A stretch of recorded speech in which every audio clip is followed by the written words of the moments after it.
O programa Meu Brasil de hoje está na Cidade do Milagre, o local onde se deu a canonização dos pastorinhos de Nossa Senhora de Fátima. Vamos conhecer Juranda, no estado do Paraná.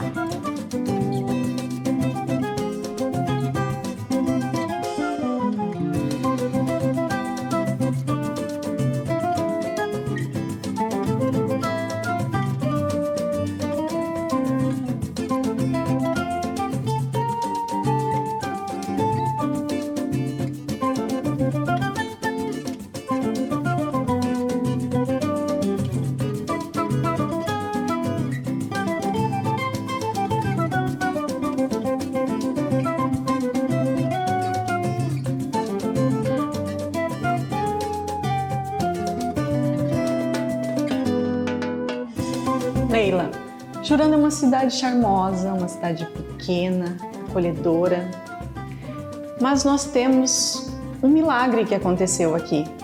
Você podia contar um pouquinho para nós?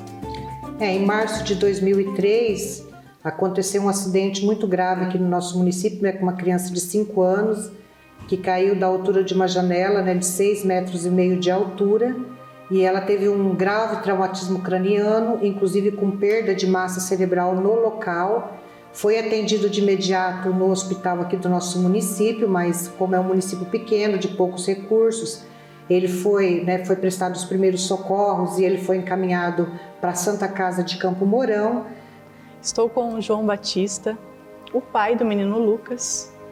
João, eu queria que você falasse, como pai, sobre esse milagre. Foi um acidente doméstico, né? O Lucas tinha 5 anos na época, caiu da janela do prédio onde a gente morava. E o acidente foi grave, ele teve um traumatismo craniano encefálico grave, perda de tecido cerebral. Nós socorremos ele na hora, não deu tempo de chamar a SAMU, que a gente não... Além de não ter na cidade, não dava tempo. Pequena. E não dava tempo porque o estado dele era grave. A gente trabalha na área de saúde. Eu já, quando peguei no colo, eu vi que era um traumatismo craniano, porque já tinha aberto o crânio dele. E a gente correu para socorrer ele, né? Na hora, o meu vizinho falou, olha, passa pelo hospital aqui, né? Mas a gente estava no intuito de sair correndo, porque era desesperadora a cena e tudo mais.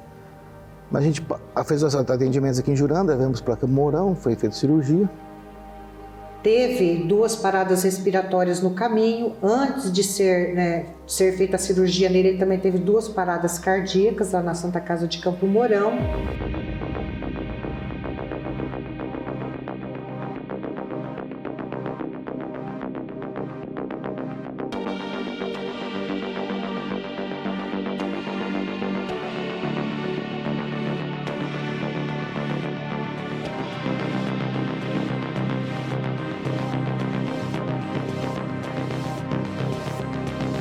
E assim, foi um acidente que comoveu muito toda a nossa cidade, né? Foi um desespero muito grande, não sei se por se tratar de uma criança de 5 anos de idade.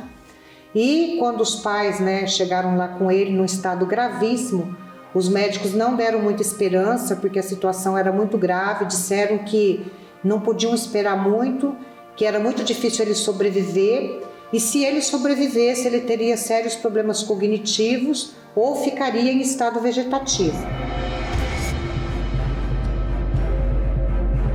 E os médicos falaram para você que quando ele chegou lá,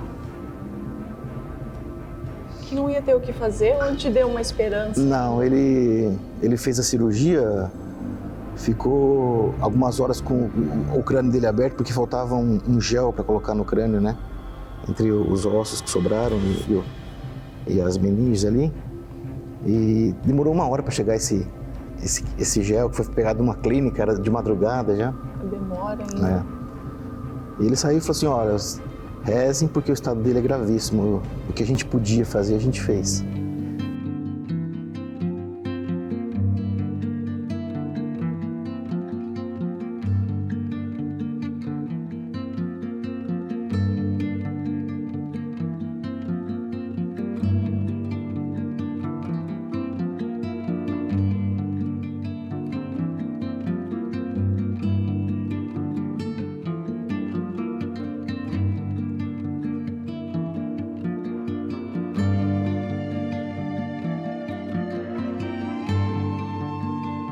Porque na Santa Casa de Campo Mourão não existe UTI pediátrica, né? Existe UTI para adulto e UTI para recém-nascidos. E na UTI neonatal foi adaptado um leito para ele, e lá ele foi onde começou a sobrevida dele, né?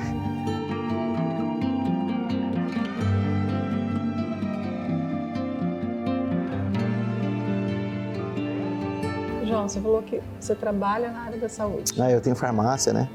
Sou farmacêutico. Então você escutando isso e vivenciando esse momento, né? De pegar teu filho, levar para o hospital e saber tudo que envolvia. Como pai, a gente sempre tem aquela esperança, né? Sim. Como pai, como mãe, a gente entra em desespero, tem aquela esperança, não vai acontecer. Mas você, além do teu outro lado, você olhar e falar, tá difícil. Porque o médico a gente esperava o dia todo para ele passar para fazer a visitação do Lucas, né? E você ficar o dia inteiro esperando a pessoa chegar e falar assim, ele tá estável. E depois ele relatou para a esposa dele que o Lucas não passava da quarta-feira.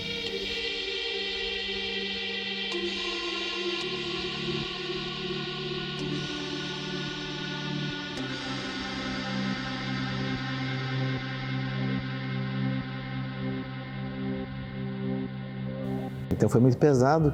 E uma das partes mais difíceis quando você está com um filho nessa situação é entregar ele a Deus, né? Porque você quer que ele volte de qualquer forma, né? Falei, no dia que ele voltar, a gente vai cuidar do Lucas, não tem problema nenhum. Mas entregar ele a Deus assim, falar, Deus, se for para o melhor para o Lucas, que o Senhor leve ele, pode levar. Essa foi a parte mais pesada. Foi difícil. Então a família que é muito religiosa, muito devota de Nossa Senhora Aparecida, começaram a fazer oração para Nossa Senhora. E também pediram para o Carmelo, lá de Campo Mourão, para as irmãs do Carmelo, que fizesse oração para o Lucas. A princípio, as irmãs fizeram oração para a família, para o conforto da família, porque sabia que a situação do Lucas era muito difícil. Então, isso foi no dia 3 de março de 2013 que esse acidente aconteceu. E os dias foram passando e a situação do Lucas cada dia mais grave, a família mais desesperada.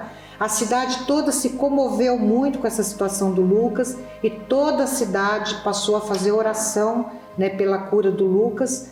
E quando foi no 7º dia, né, que ele já estava internado, em coma, não dava nenhum sinal de vida, a família voltou a ligar para o Carmelo novamente, para as irmãs do Carmelo pedindo oração.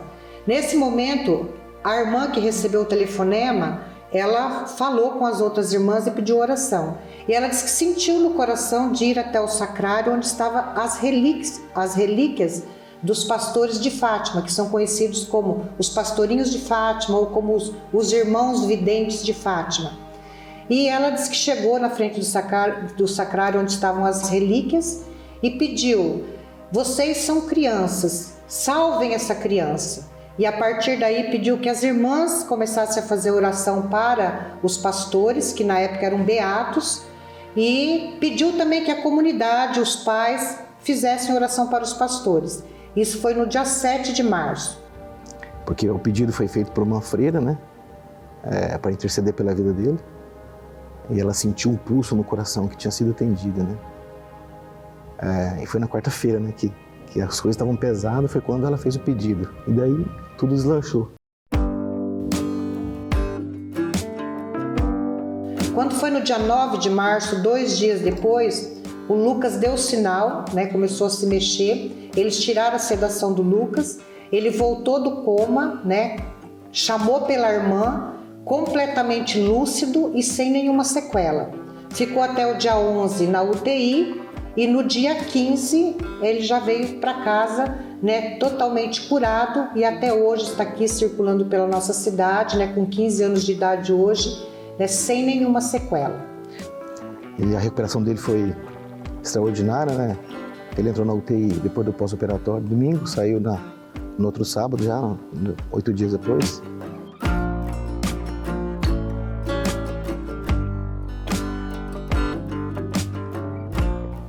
E daí, depois de tudo isso, pela recuperação que ele teve, né, que realmente foi um milagre. Sim. Em tudo que envolve, você também escutou vários relatos fora o seu filho? Sim, sim. Muitas graças alcançadas. através da intercessão do pedido que a gente faz, né? Aos nossos intercessores, que são os santos, né? No caso do Lucas, né?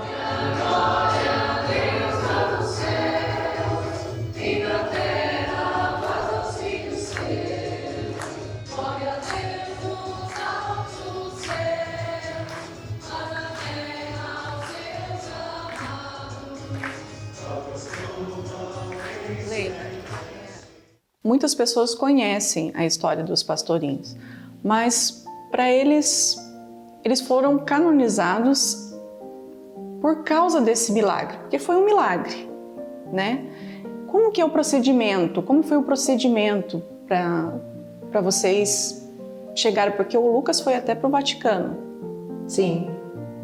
Então, o processo de canonização, né, como eu disse na época, eram os beatos, né, Francisco e Jacinta Marto, que são hoje os santos mais jovens da Igreja Católica.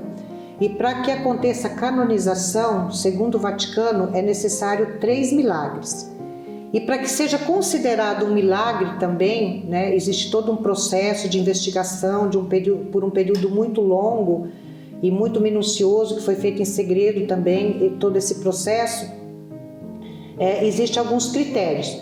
Primeiro, que a cura não tenha explicação pela ciência. Então tem que ser comprovado, né, porque foram ouvidos os médicos, todos que atenderam o Lucas, que não existe explicação de comprovação da cura pela ciência.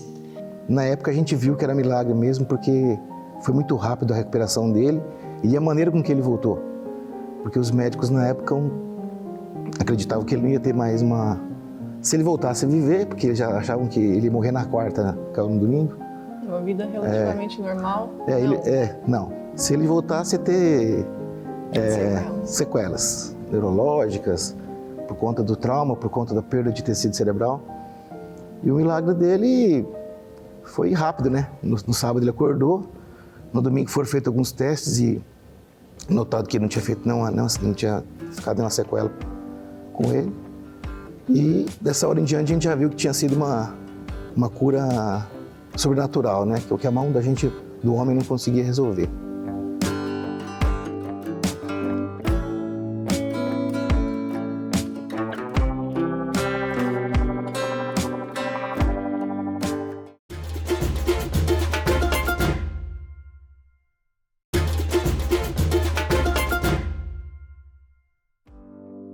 Segundo critério é que a cura seja imediata e permanente.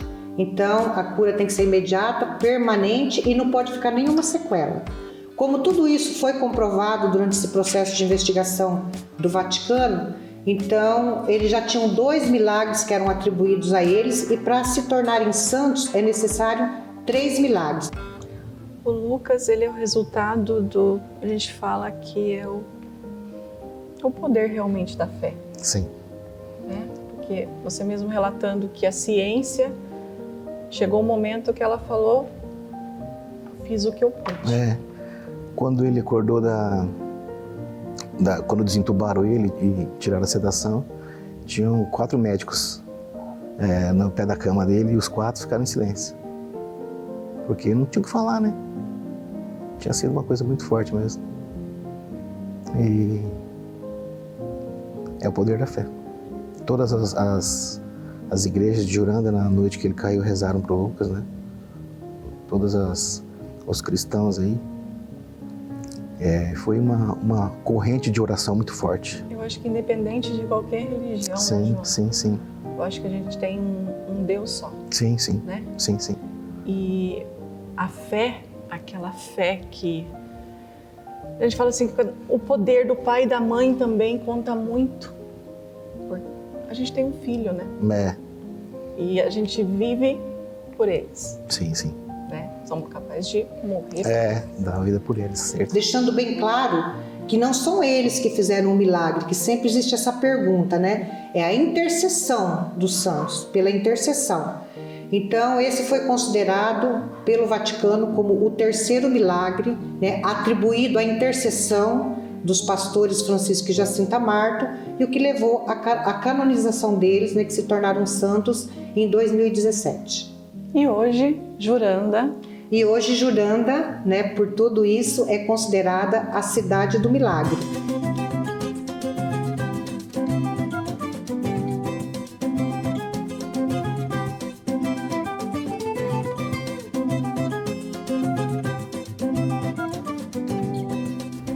Mas foi bom.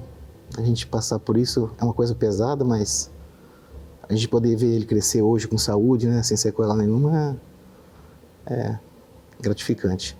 Quando ele acordou, João? Então, né, nessa semana que ele estava internado, choveu a semana toda. E no sábado, quando a gente foi lá acordar, nasceu um sol lindo, sabe? Um dia belo, assim. E a gente bateu. Já falou pra você, né? A gente bateu na porta da UTI, como a gente sempre batia de manhã, né? Daí a enfermeira abriu a porta e falou: bom dia. Hoje vai ser um ótimo dia para vocês.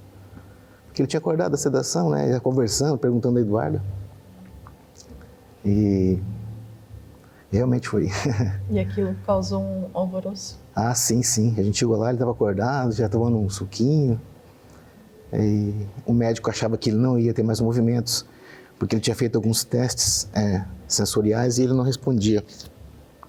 Mas depois isso não se concretizou.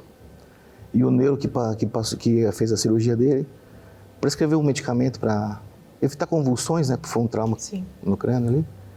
Mas ele tomou 20 dias do remédio, mas falou: pode jogar esse remédio que não tem necessidade nenhuma.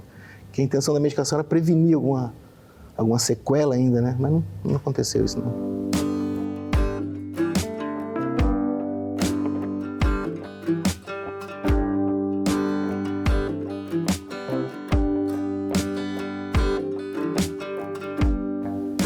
Além dessa graça, muitas outras pessoas procuraram vocês, relatando alguma coisa parecida? Sim. Na realidade, acabou vivenciando algum momento assim? Nós tivemos na Polônia, em 2018, porque lá esse Santuário das Crianças de Fátima foi criado da semana que o Lucas estava na UTI. E isso chamou muita atenção do padre na época, né? Que o nome foi dado Crianças de Fátima quando o Lucas estava na UTI, quando ele saiu da sedação. E foi atribuído esse milagre aos pastorinhos? Sim, foi atribuído. Tem a parte médica, né, que fez a parte deles, impecável, com toda a falta de recursos que tinha na época, mas a mobilização. Mas todo mundo se enganjou. Eu lembro que a gente saía da UTI e a enfermeira escreveu um quadro assim um dia, né? O Senhor teu Deus é misericordioso e não te desamparará. Então você via que estava tudo assim envolvendo o acidente do Lucas, porque a UTI é um lugar de atenção máxima, né? E todas estavam envolvidas com o Lucas, apesar de ser um leito não preparado para aquilo, né? Improvisado, mas todos estavam envolvidos na recuperação da saúde dele. E depois de um ano, em 2014, uma criança também foi atropelada lá e teve, mais ferimentos graves do que o Lucas. Nesse caso, na Polônia? Não, aqui no Brasil, em Campo Mourão mesmo. Perto? E quando a gente foi num evento da igreja, e a família chorava muito. E a gente não entendia, né? Já tinha passado um ano, estava mais calmo. Daí ela contou que o médico e a equipe que atendeu o filho dela foi o mesmo que atendeu o Lucas, né? E ela falava assim: foi o teu filho que deu esperança para o nosso filho. Porque os médicos falaram: não, se a gente levantou o Lucas, esse aqui a gente vai levantar também. Então, é uma coisa que vai puxando a outra, sabe? É muito engraçado isso. Como que a história ela consegue achar gancho e força para outras pessoas se juntarem. E foi legal. E daí na Polônia também a gente fez uma visita lá, nesse santuário, que o padre queria que a gente fosse lá. E a criança se atropelada, o mesmo caso do Lucas, e desenganada. E a mulher estava vendo uma revista, uma reportagem sobre o Lucas, né? Que estava na Polônia e tal. E ela foi na igreja pedir para o padre rezar. O padre, na hora de consagração da Eucaristia, pediu, né, para o menino, para ele melhorar. E nesse horário, uma luz assim, focou em cima de Nossa Senhora de Fátima, assim. É muito lindo ele contando. E o menino saiu da sedação aquele dia. Aí ele falou assim, mas o menino voltou, mas ele não vai voltar a andar. E aí ela foi lá conversar com o padre, agradecer a oração.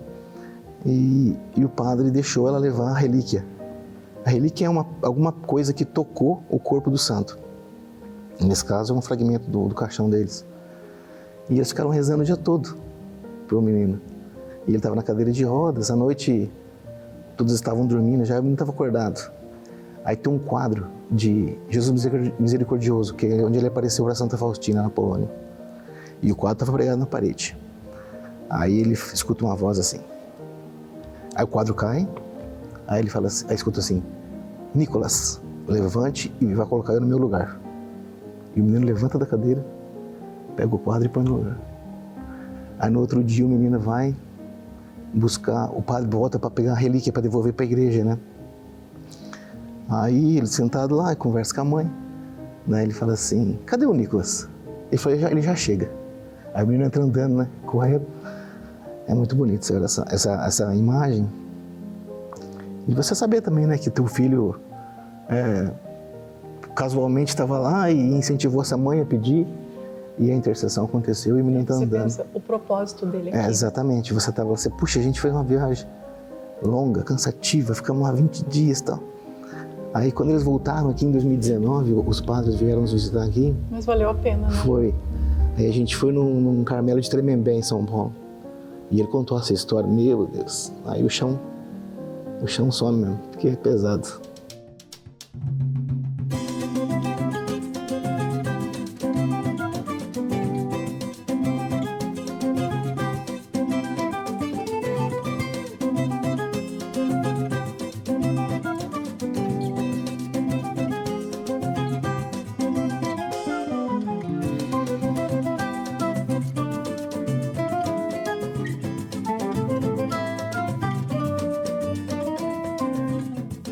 Tem que testemunhar os acontecimentos, os milagres e mostrar que eles acontecem todos os dias, né? Então hoje você fala que é uma mistura de felicidade, sim, gratidão, dor. Como você falou, a gratidão e principalmente ensinar para as pessoas não perderem a fé. Não perderem a fé.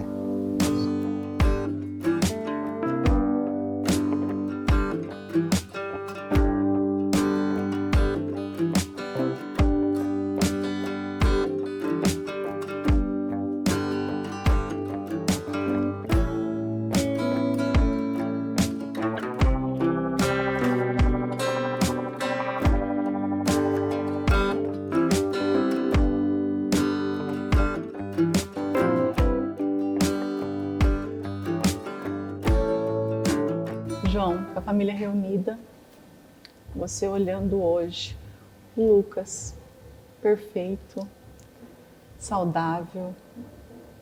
Fiquei sabendo que é um pouco peralta também, né? Aí fazendo a alegria de todos. Todas as pessoas passam por momentos muito difíceis, né? Principalmente na área da saúde. Buscam a fé como uma condição, a esperança. Você tem tudo isso reunido e ainda tem a gratidão por ter entregado seu filho. Sim. Eu quero que você deixe uma mensagem para essas pessoas, porque a gente passou por momentos tão difíceis, né, há pouco tempo, com pandemia, perdemos entes queridos em relação a doenças, e hoje a gente vê que a fé move montanhas, não é mesmo? Sim, sim. É muito gratificante poder estar com a família reunida, né? Minha esposa, o Lucas, a Eduarda, minha filha.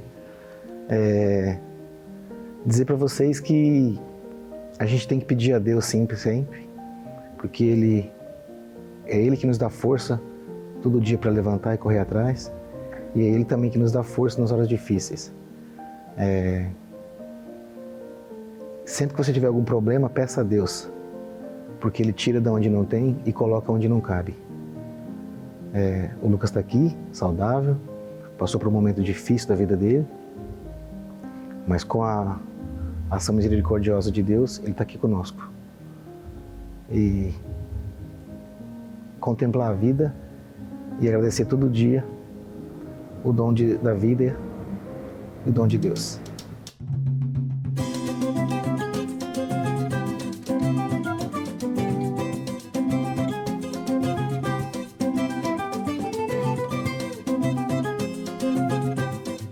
No episódio de hoje conhecemos o milagre do menino Lucas, que deu aos pastorinhos de Fátima sua canonização. No próximo episódio, vamos conhecer Juranda além do milagre.